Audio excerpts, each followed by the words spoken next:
Hey, everybody. I'm Mike. I'm joined here by John, and we are here to talk a little bit about what we hope Fanatics does and what we maybe a little bit about what we hope they don't do. So, if you are new here, please comment your thoughts.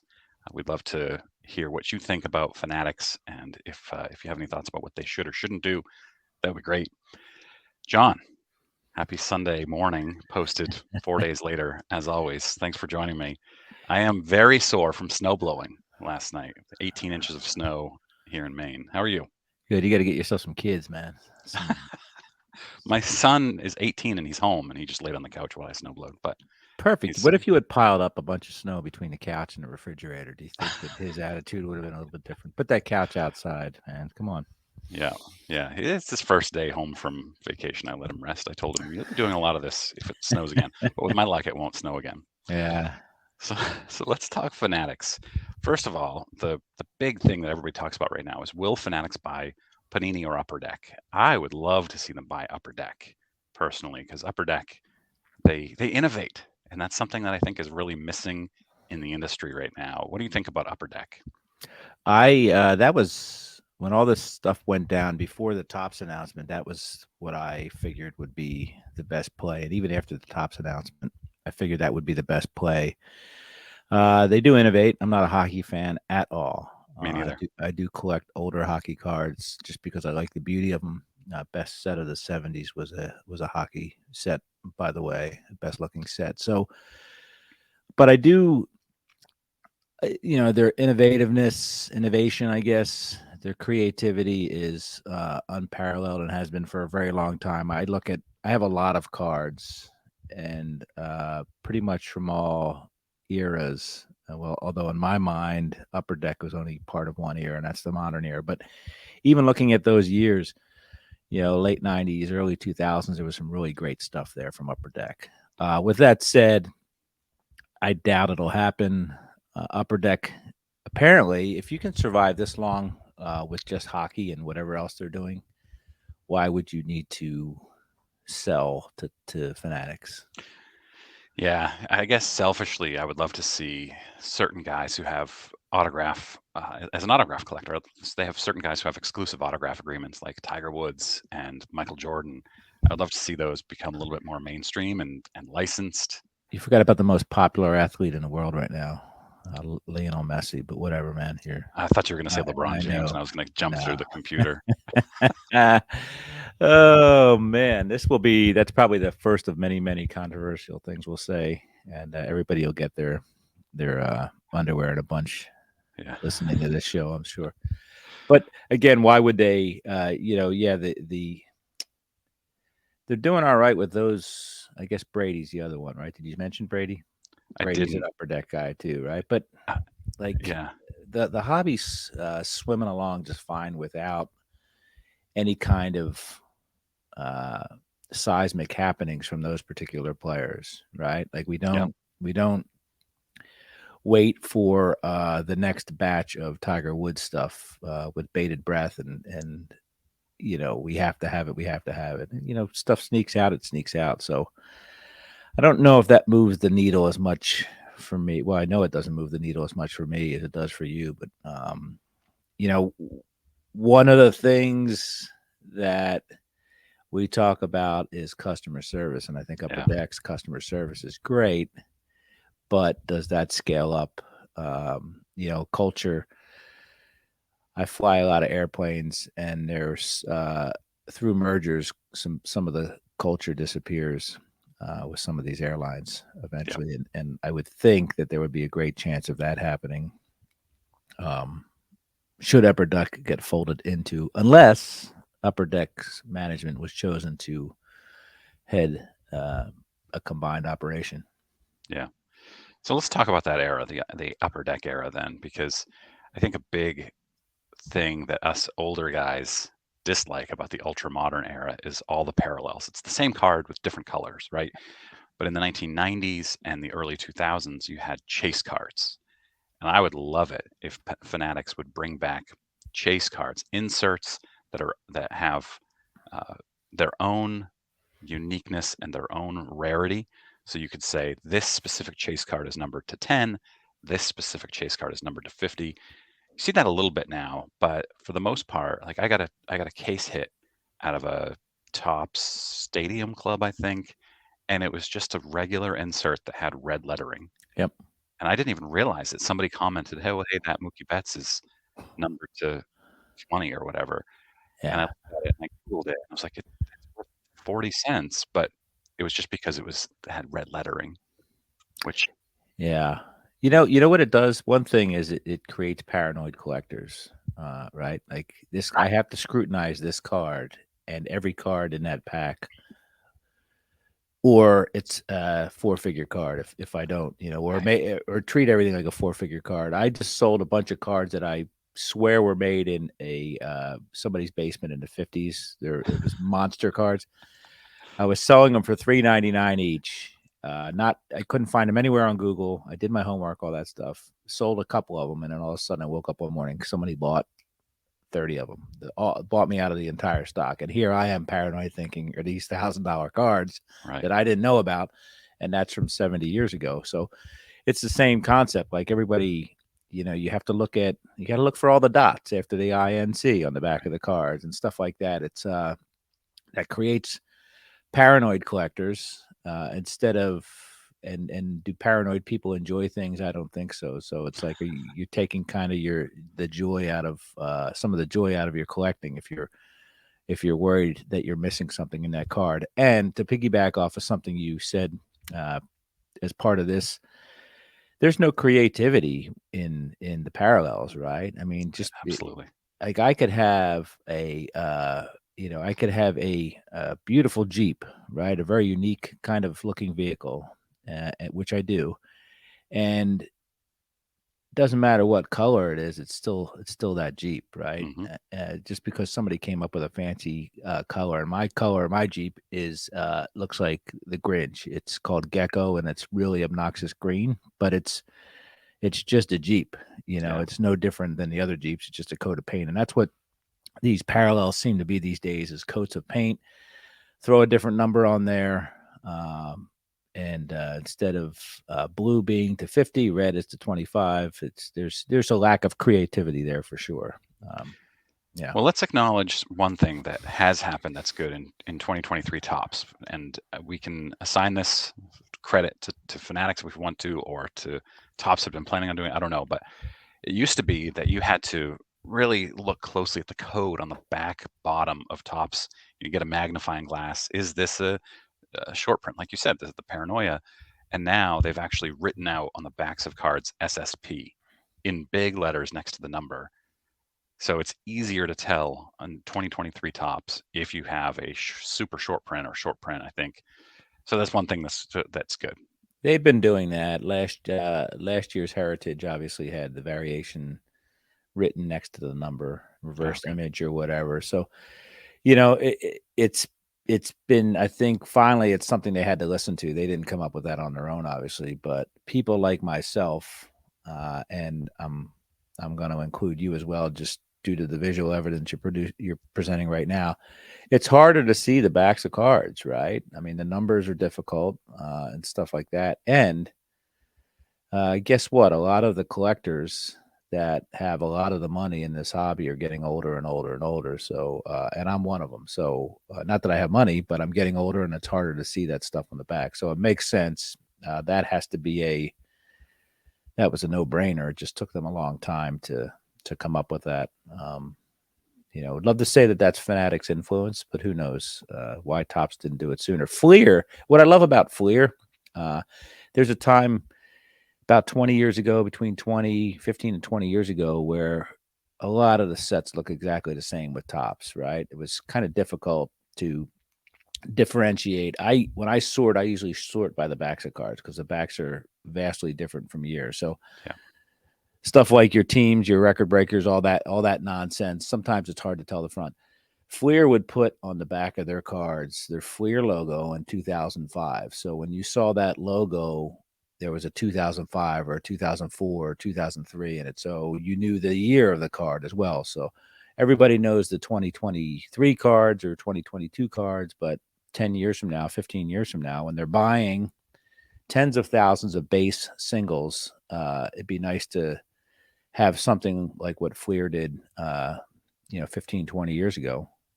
Put your logo on there and put a year right there instead of, I look at the stat lines, right?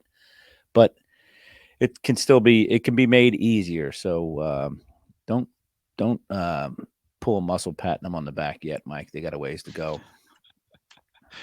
Yes. So if you talk to any local card shop owners, they are concerned about what might happen with Fanatics. And now Fanatics is selling jumbo boxes and hobby boxes on their website. Mhm. How do you think they can avoid that, putting LCSs out of business and make LCSs happy, which would make us happy because we all love a good local card shop?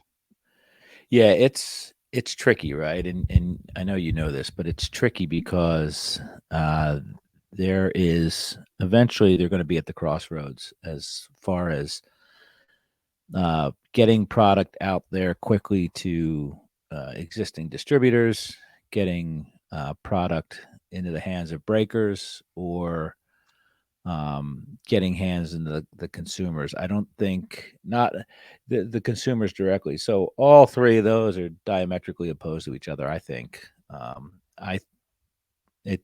I have no doubt in my mind. I would love to see breakers disappear from the face of the earth. I don't consider that collecting. I just consider that spinning a Gambling. wheel. Uh, well, I've explained that somewhere. It's not gambling if you receive something in return, and you always receive something in return. You don't Okay. always though, not in Sure. not in Well, I breaks. mean, what's that? Not in all breaks. I've bought into break before where I got nothing. Well, that's gambling then. But Yeah. base cards, people consider base cards nothing.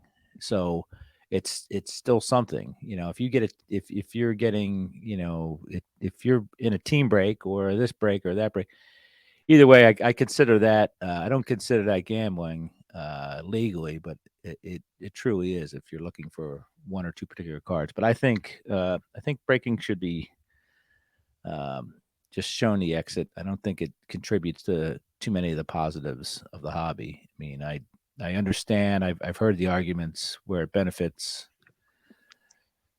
certain things, but I don't think it grows the hobby for sure. So I think you get rid of them. So then you're down to distributors and you're down to putting the hands in the packs of the customers. I think retail needs to be revamped. I think the best times to collect in this hobby were when you can go to any store and buy a pack of cards. Of course, those were 25-cent cards, and now they're 25-cent packs. Now they're $5 packs. So that mode might not work, but I think I have a lot of ideas about how they can get cards to to their customers, to collectors, how to grow a little bit, and how to grow the sports as well. So um, I've gone on and on and on here. I get every time I talk about breakers, my mind tends to overheat a little. But I think my LCS, I went in there for a year and a half and heard him say how his packs of cards were very expensive and he didn't have an allocation. Well, now he's got an allocation through somebody. I don't know whether it's a distributor or Fanatics, but I think you need to. Here's what I would do. Anywhere you go in this world, you can find the flagship set, boxes on every counter, all that stuff. Um, the really premium products that we like to open, the chrome stuff and all that. I think, and I know I'm probably in the minority. I think hobby shops should get a 30-day window where they can sell that stuff exclusively to get people to go to hobby shops because all the hype. I hear people tracking their shipments. Tomorrow's day one of this product, say series one. Well, if we had that buzz and had people going to LCSs instead of checking their shipping tracking numbers, that would be a wonderful thing. I, I Yeah. I think right now there's a lot of people on the next level down from the professional breakers that still break, and I get that. But if you want to drive people into LCSs and you're worried about LCSs, certain premium products should be available for 30 days at an LCS. Um, right? It Or doesn't. LCS only products too. Yeah, but we tried that with hobby boxes, did we not? And it's really not. That It's was not it, LCS only. Yeah. exactly, yeah. So I get what you're saying, but I think that we've already screwed that up, and I get confused between hobby boxes and retail. I think, why not just make the product exclusive for a certain amount of time Hmm. at an LCS? That way, we don't have hobby boxes or retail boxes. We just have boxes. Yeah. And Physical brick and mortar. yeah, and I mean, you can vet that, right? I don't know how deep into the weeds Fanatics wants to get, but you can vet that. This guy or gal's been open for a year or two or 30 years. They're going to get an allotment, right? Yeah. I mean, you Yeah. can tell if there's a physical address and stuff like that. And with enough research, you can tell who's got stores. That doesn't solve the breaker problem. I know they got their own thing, but I think we all agree that LCSs are one of the vital aspects of our hobby. Um, so Yeah. I got a lot to talk about. I apologize. That's, that's okay. That's Yeah, good. the planes are circling in my head right now. So you mentioned retail and putting retail in every store, and I agree with that. So you have blasters right now in hanger boxes. The Fanatics tops for 2023 has significantly reduced your odds of pulling anything good, but they jacked up the prices. And I actually hoped that they would reduce the odds of pulling anything good, make it worse product, but also make it much cheaper to make it more accessible to an entry point for kids Right, to go into Target and buy a $10 blaster or like a right, $6 hanger, but it's 30 or $35 blaster boxes and $15 hangers, which are more than they were last year or the year before that, and you have a 3 or 4 times worse chance of pulling anything good. And I think that's a very bad thing that's happening right now. I think what you just said, your closing sentence there, is a very very bad thing, because the chance of pulling anything good. Uh, I think we should be. I think we should have products that uh, under promise and over deliver. So I Mm, think that box you buy, whether it's all base cards, it should be. You should feel like you broke even or did well on, right? And I'm not talking yep, about hits and all that stuff. I'm saying you should get value. Put more cards in there. The opposite of shrinkflation. Put more cards in there, and if they're base cards, I got X amount of base cards, which was 20% more than last year, because I doubt it cost them that much more to put 20 more cards in there.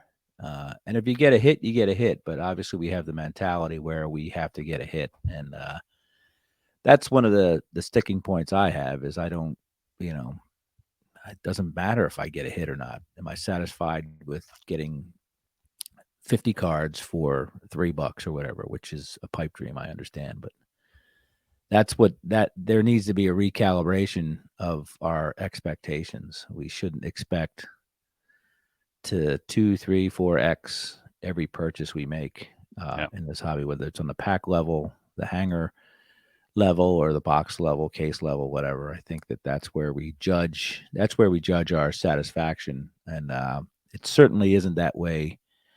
And that's not what a hobby is supposed to be about, right? Is what was my return on my investment? That's what Monday through Friday is for, not Saturday and Sunday. right. One thing I would love to see Fanatics do, they have a bigger influence in the sporting industry, of course, because of their gear, their merchandise, things like that. I'd love to see them sell unique cards with gear. And I don't buy gear. I've never bought anything Fanatics related, Are you but talking like camping gear, cooking gear? What are you talking about when you say like gear? a jersey, you buy a jersey on Just busting your chop. fanatics.com, and if I buy a Tatum jersey, and that, by the way, I would never ever buy a jersey. I would never wear one.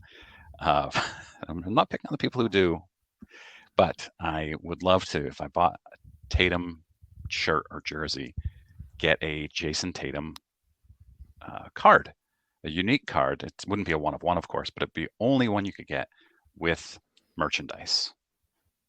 What do you think about that? I think it would be overwhelming success for Goodwill Industries because there would be so many Jason Tatum jerseys stacked up in that little hamper outside of the Goodwill drop off. And everybody, like, where do you stop? Someone's got to identify the someone's got to identify the stars that you're going to do this with, and we know Mhm. that people fall out of flavor so quickly with in modern times. I'm not going to say with this generation because it's a it's a phenomenon that affects everybody. So what are we going to do with all those Wander Franco cards 5 years from now? Not a lot of people ask themselves that. I ponder that all the time.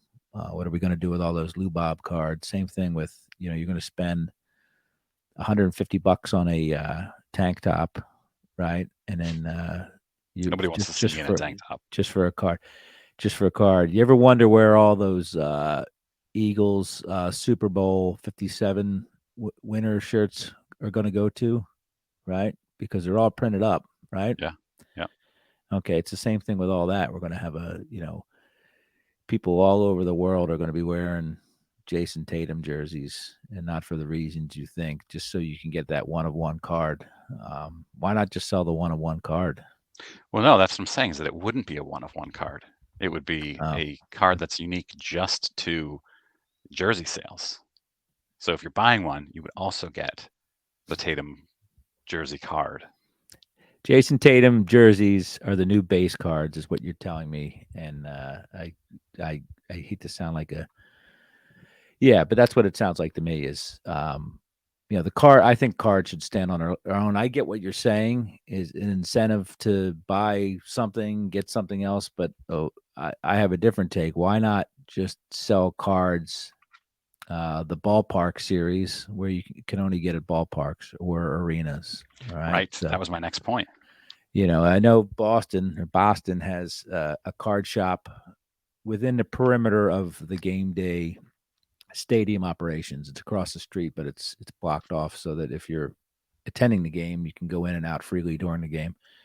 But that's like a private shop. Um, like I don't, there should be baseball cards and basketball cards and football cards at all these places. Football cards would be tough because for most, you know, nobody's going to be opening packs with their North Face gloves on their fingers. But you get it though. I think if you had exclusives, ballpark series, arena series, or something like that, that would be fun. There's other places to sell sort of exclusive items as well. I just don't think because we're seeing, we kind of see the Funko Pop thing here where they come with cards or they're trying to come with cards. It's no different than the starting lineup thing from 30 years ago. Mhm. Cards attached to products, I don't think work so well, and I think there's a reason for that. How many starting lineup has held their value. Well, I shouldn't say they've held their value.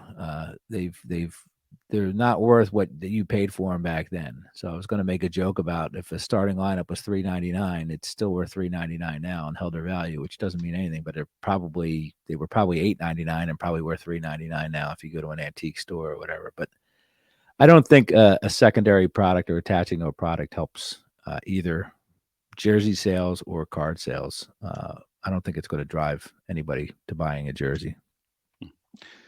So you mentioned Funko Pops. Didn't Funko Pop the company who makes Funko Pops anyway? Is that like a Who Tops cares? product? Yeah. Yeah, I Didn't don't they just know. destroy like $30 million worth of Funko Pops? I saw that headline.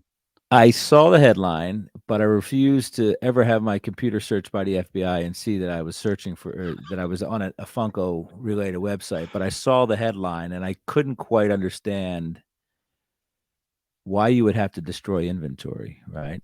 Because Right. at that point it's already made, and storage I think would be the It's least puzzling. expensive part of the whole Sell them at a discount on eBay. exact or hold on to them, right? Or sell them to, you get there's enough knuckleheads out there that would back trucks up to buy Funko Pops, I think, to Yeah.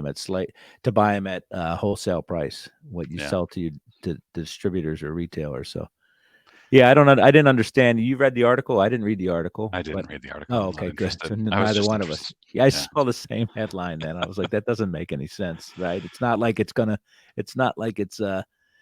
it's salmonella in your baby formula and you have to destroy it. It just makes no Right. sense to me. But I So, think I have. I'm sorry. Go ahead, no, Mike. you go ahead. There's some things that. No, you go ahead because I'm going to. Again, I've got some more stuff on my mind. I don't want to. I was just going to say that real quick. I don't want to hammer on card autographs and sticker autographs. I would love to see them change or reduce the sticker autographs. I don't want to talk about that because we talk about that every time. Better relics, we talk about this a lot too. I hate the not associated with any player. So I'd love to go back to when, Upper Deck put valuable game used relics in cards. Fewer redemptions, which Fanatics Tops announced just this past week that they're going to reduce redemptions, which is great. Now, are they reducing it by 5% or are they reducing it by 70%? That makes a huge difference. So those are three things that I would love to see. What was on your mind? Well, with that, if you're an analytical person, uh, it's easy to say get rid of redemptions, right? But if you put some time into thinking about it, it is difficult because there's a window of maybe weeks, maybe a month or two at the most, where you can get a baseball. I'm thinking primarily where your product is ready and off the printing press, and you need to get it off to somebody and then get it back in the packs. I mean, I completely understand the challenges of redemptions and why they're Mhm. there and stuff like that. My thinking is, why not make it a little bit? Why not mix it up? I have a few ideas about mixing things up, and one of them has to do with autographs and stuff like that. Autographs kind of lost their luster, I think. Game used relics. Nobody cares about relics anymore. It's all, we call them hankies or whatever. Mm. Like, does it really matter? I know people get jazzed up about a pinstripe on a piece of white cloth or part of a logo or whatever.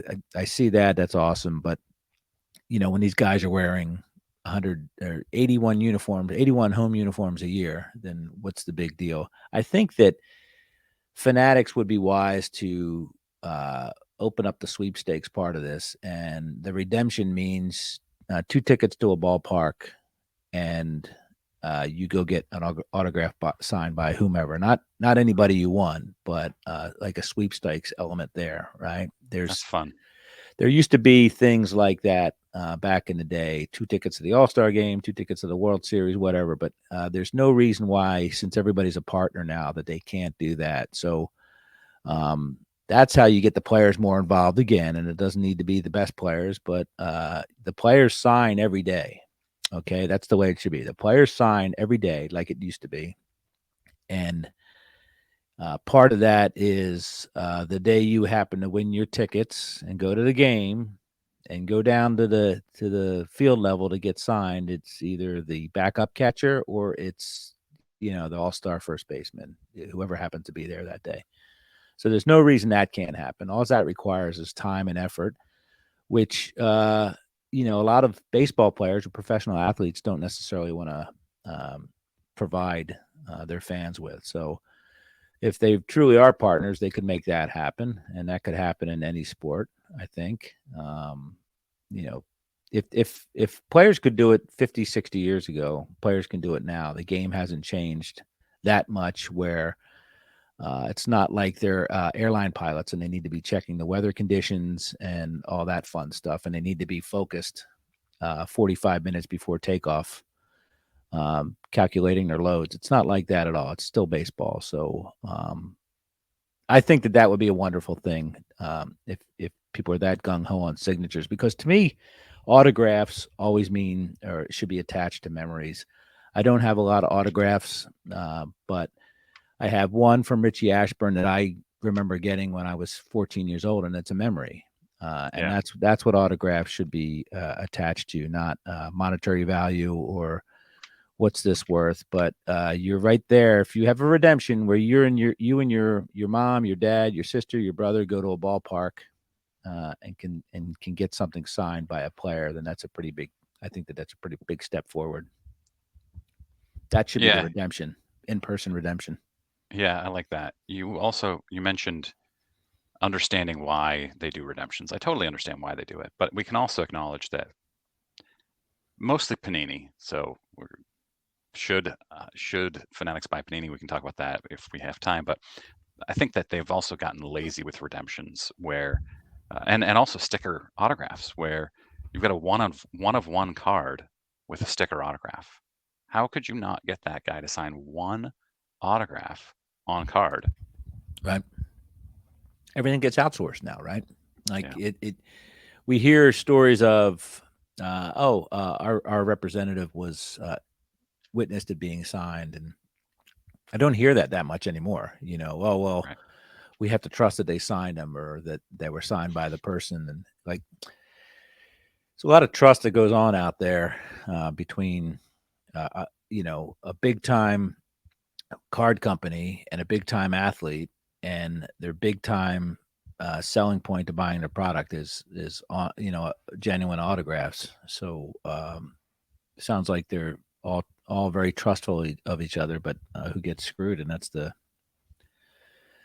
little guy, right? Hmm. I'm It's not an always the autograph little guy. guy, so I apologize for having little empathy towards stickers and non-stickers and all that stuff. But yeah, I mean, it's I mostly collect vintage autographs on card, as you can see, like that right. Marichal just came in, rookie. It's Yeah, awesome. that yeah, it's yeah, I mean, I prefer vintage, and I would love to be more into ultra modern. And I think that some of these things that we talked about, like the 2023 Tops design is the best Tops design in decades. And I would love to see them do better designs. That's a very small thing, but the designs have been terrible for All right, years. you ready for this? You sitting Yeah, down, Mike? I am. Here's what Fanatics needs to do. So Fanatics needs to um, now that they own a lot of this IP and they're going to own a lot more IP soon, they need to start mixing it up, right? I'd love to see a baseball set done in the set 1970 football template, right? Hmm. So mix up the sports, iconic sets that we know, uh, 75 tops with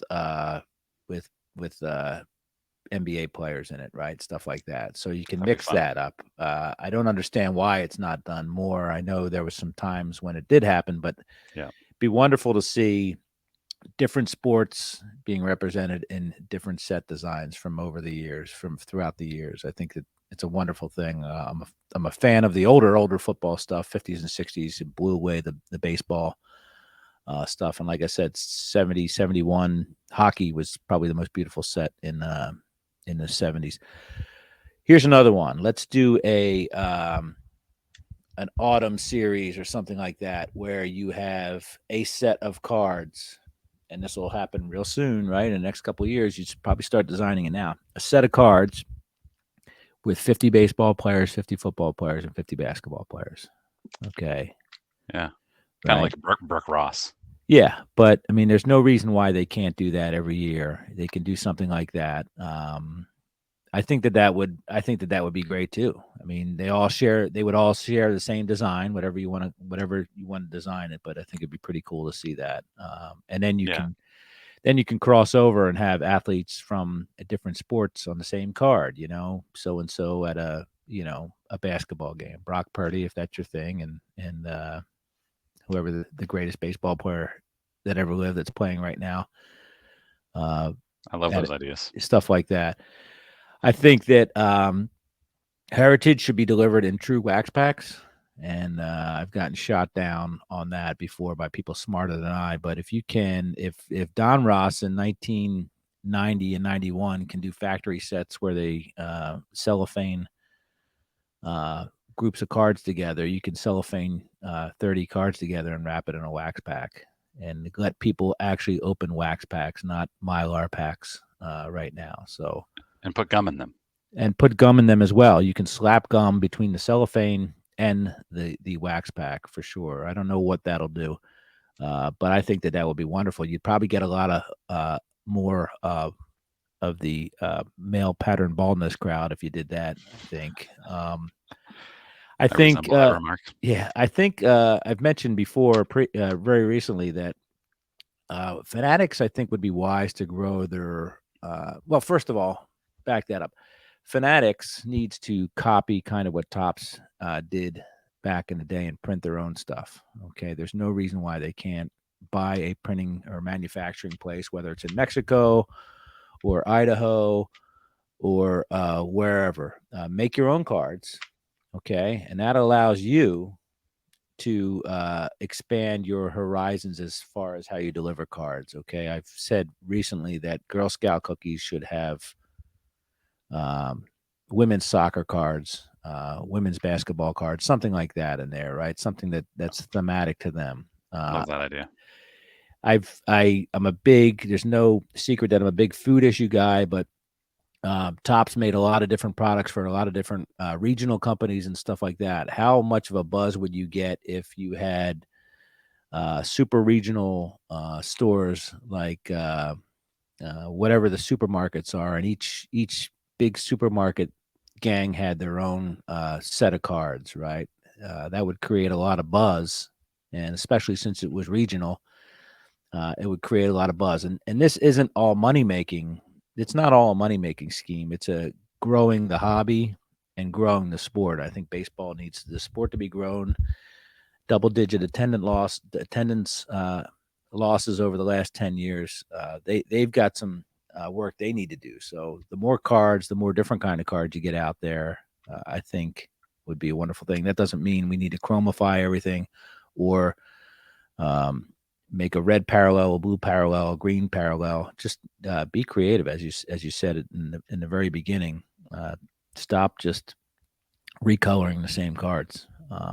Little League should have every kid that goes through softball and Little League opening day should have a pack of cards slapped in their hand.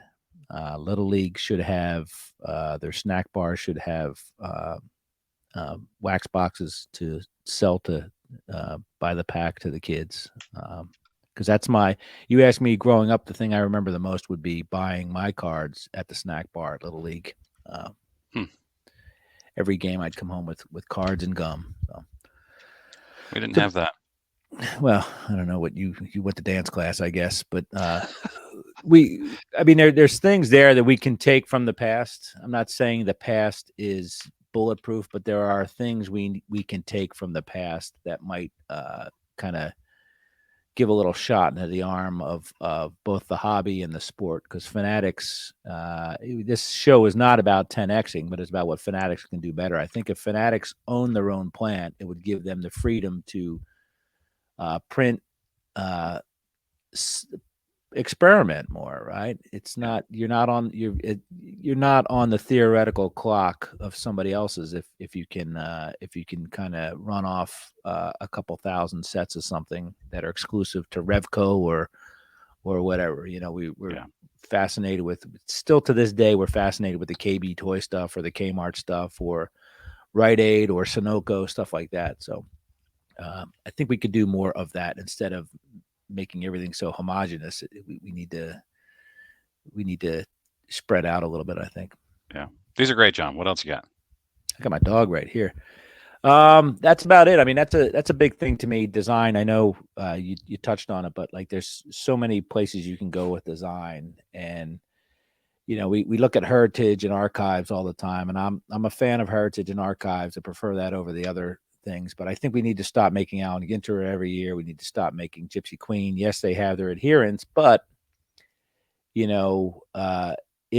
you just made Gypsy Queen this year, right, and just made Allen and Ginter next year, obviously you'd lose your chunk of business, but your Allen and Ginter might get more adherents if it's out every 3 years or out every 4 years. So yeah, I'd love to see that, 205, 206, Allen and Ginter, Gypsy Queen. I'd like to see those things rolled out more sporadically instead of just oversaturating the market with products the later and later into the season.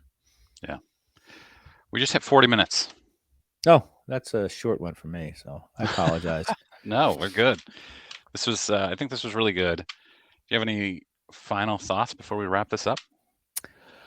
It's exciting. Whatever's going to happen, we have there's the good news is Fanatics has a hobby full of experts that they can draw opinions from because everybody is an expert. But there's so many different things that we have to be excited about, and Fanatics is going to swing and miss on some of them. But we know what happens when you only hit the ball 3 out of 10 times.